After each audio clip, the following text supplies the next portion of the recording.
Muy buenas tardes, mi nombre es Javier Mauricio Morales Bermúdez, estudiante y doctorado en Ciencias de la Educación. Nos encontramos en el curso de Epistemología, Clasificación de las Teorías y sus implicaciones en educación.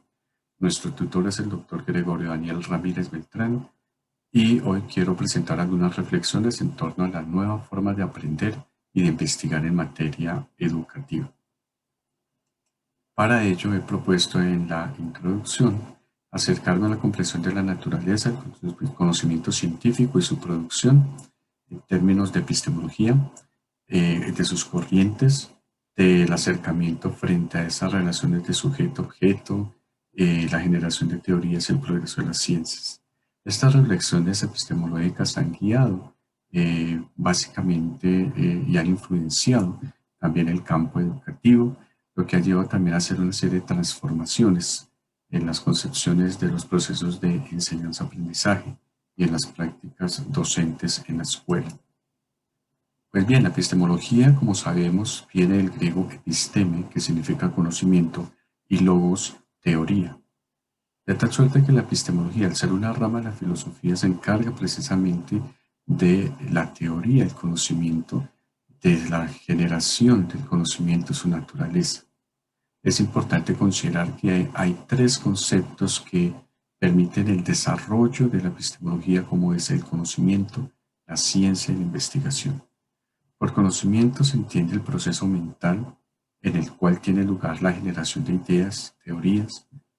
Ciencia como el proceso organizado, sistemático de conocimientos que hace uso de leyes o principios generales. Y la investigación como actividad propia de la mente que debe ser sistemática, controlada, empírica, amoral, pública y crítica, como lo plantea Navarro 2015.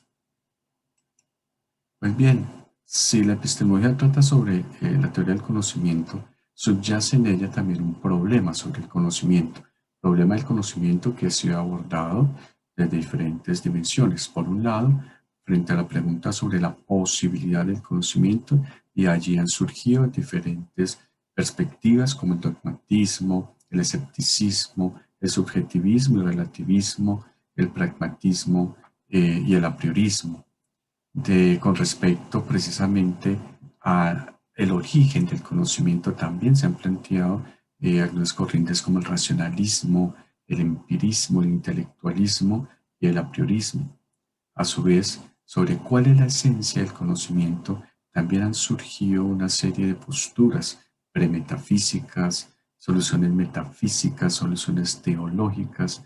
En fin, se ha dado una serie de interpretaciones que también están marcadas por la historia y por la filosofía. Y también tenemos como un elemento también que subyace en el problema del conocimiento, como es el criterio de verdad y todo lo que tiene que ver también con el tema de la validez de las teorías científicas. A su vez también hay otra dimensión que es las especies del conocimiento. Pues bien, todo esto ha llevado precisamente a considerar cómo se está percibiendo la ciencia como un constructo que obviamente está orientado precisamente a la generación de teorías que explican los fenómenos de la naturaleza. Pero para el estudio y comprensión de la ciencia, como lo plantea Bunge, la divide precisamente en dos: la ciencia formal, que es la de las ideas, la de la lógica y de la matemática, y la ciencia factual, que es la de los hechos, estaría las ciencias naturales, biosociales y sociales.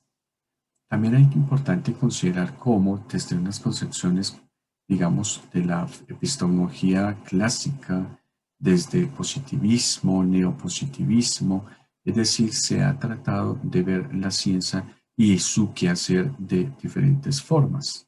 Tenemos exponentes, por ejemplo, a Popper, quien hace una demarcación entre lo que es la metafísica y el conocimiento científico. Pero a su vez también tenemos a Habermas, quien le da un interés importante al sujeto de conocimiento y no desliga precisamente del conocimiento científico al sujeto. Es importante ver cómo cuando él habla de conocimiento e interés, lo está abordando desde tres perspectivas, ¿no? Uno, desde el interés técnico, propio del empirismo, otro desde el interés práctico de la hermenéutica y el otro del interés emancipatorio como la teoría crítica. Pues bien, aquí Bunge nos presenta la ciencia vista precisamente como la ciencia del realismo científico, muy cerca precisamente a esa interpretación eh, que hace él de la ciencia como la existencia real del mundo. Eh, pues bien, con estos planteamientos podemos mirar ahora cómo se concibe este proceso investigativo. El proceso investigativo habría que mirarlo desde varias perspectivas. Uno, por ejemplo, desde el método científico, que, por ejemplo, para Popper estaría muy centrado precisamente en que la ciencia parte de problemas y no de observaciones.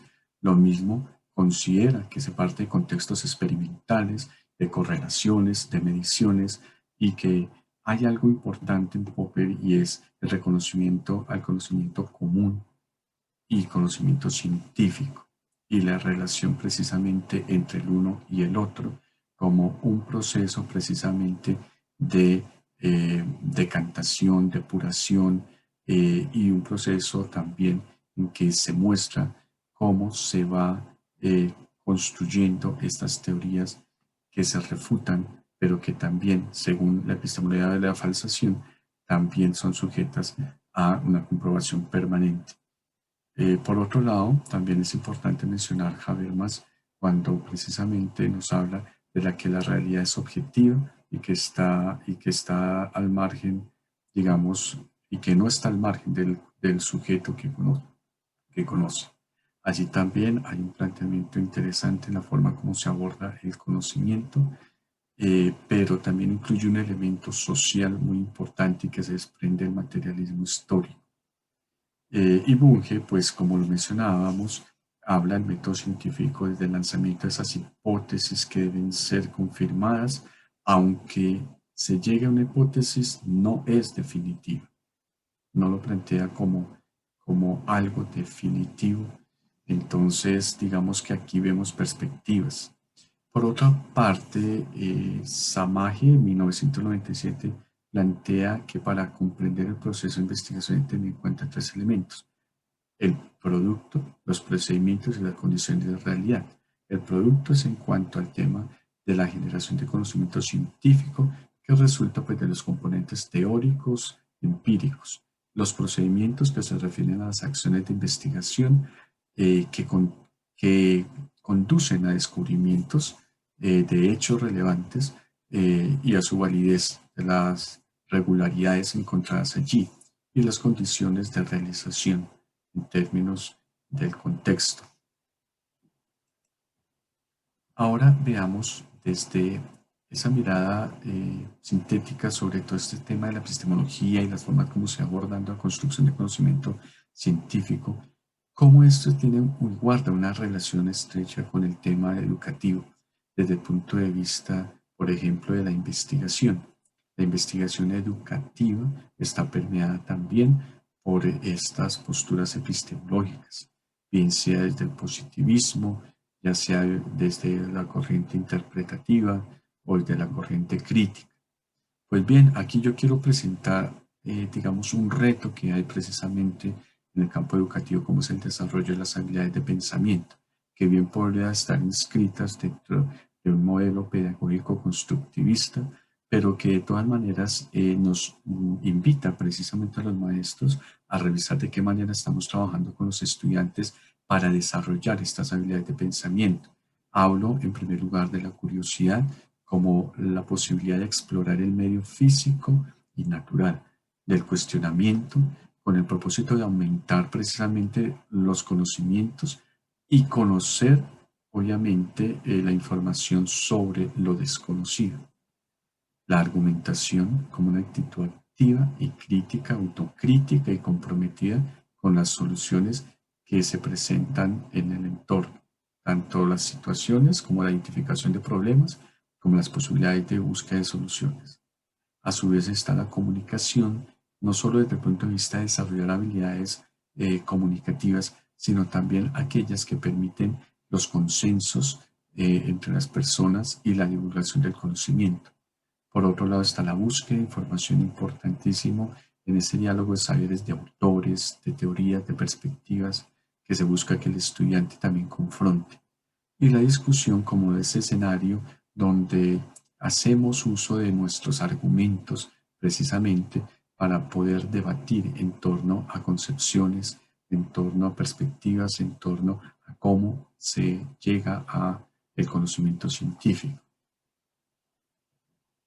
Pues bien, como decía, la educación está enmarcada también no solo por una historia, sino también por una serie de modelos y contribuciones de diferentes pedagogos que han, digamos, sintetizado sus apuestas y sus ideas en torno a los modelos pedagógicos, sea conductista, sea cognitivista, sea constructivista o cognitivista, o recientemente también el conectivismo, por ejemplo, donde se medía todo el tema de la tecnología.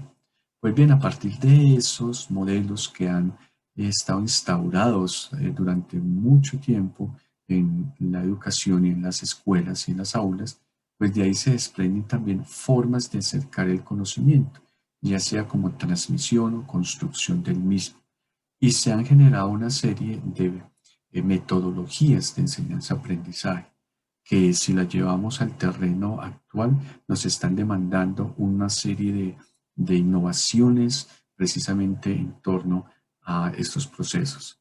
Tenemos aquí algunos ejemplos de algunas metodologías, una como el aprendizaje basado en proyectos, el aprendizaje basado en problemas, el aprendizaje basado en el pensamiento, el aprendizaje colaborativo y cooperativo, el aprendizaje basado en tecnología, como la gamificación, por ejemplo, el aula invertida o el design thinking. Digamos que todas estas metodologías lo que están llevando es precisamente a un estudiante que desarrolle pensamiento crítico, autonomía, creatividad, que sepa leer el contexto y encontrar allí e identificar problemáticas donde pueda abordarlas y pueda como reto asumir algunas soluciones o explicaciones a los acontecimientos que están sucediendo en el presente siglo. Pues bien, con esto lo que he buscado es mirar cómo la epistemología precisamente nos ha marcado una guía, un desarrollo de nuestras prácticas educativas. Aquí caben preguntas importantes como cuál es precisamente esa epistemología que maneja el docente, por qué, digamos, hay preocupación porque el estudiante, digamos, salga de esa pasividad y adquiera un rol protagónico, qué papel juega la tecnología precisamente en la construcción de conocimiento y desde qué epistemología estamos manejándola. Estos serie de interrogantes pues, nos llevan precisamente a reafirmar el sentido que tienen nuestras prácticas educativas y también la necesidad de transformación, ya que una cosa es el discurso y otra cosa es lo que acontece en el aula, y ahí hay un escenario interesante de investigación. Muchas gracias por su atención. A continuación, pues presento algunos referentes también. Obviamente, ya como lo estaba manifestando a manera de conclusión, la importancia precisamente de tener en cuenta estos tres conceptos de la epistemología, el conocimiento, la ciencia de la investigación, que llevados al aula y llevados a nuestras prácticas docentes, nos pueden enriquecer bastante. También a los estudiantes, porque les da precisamente ese lugar que corresponde como sujeto de conocimiento. Muchas gracias.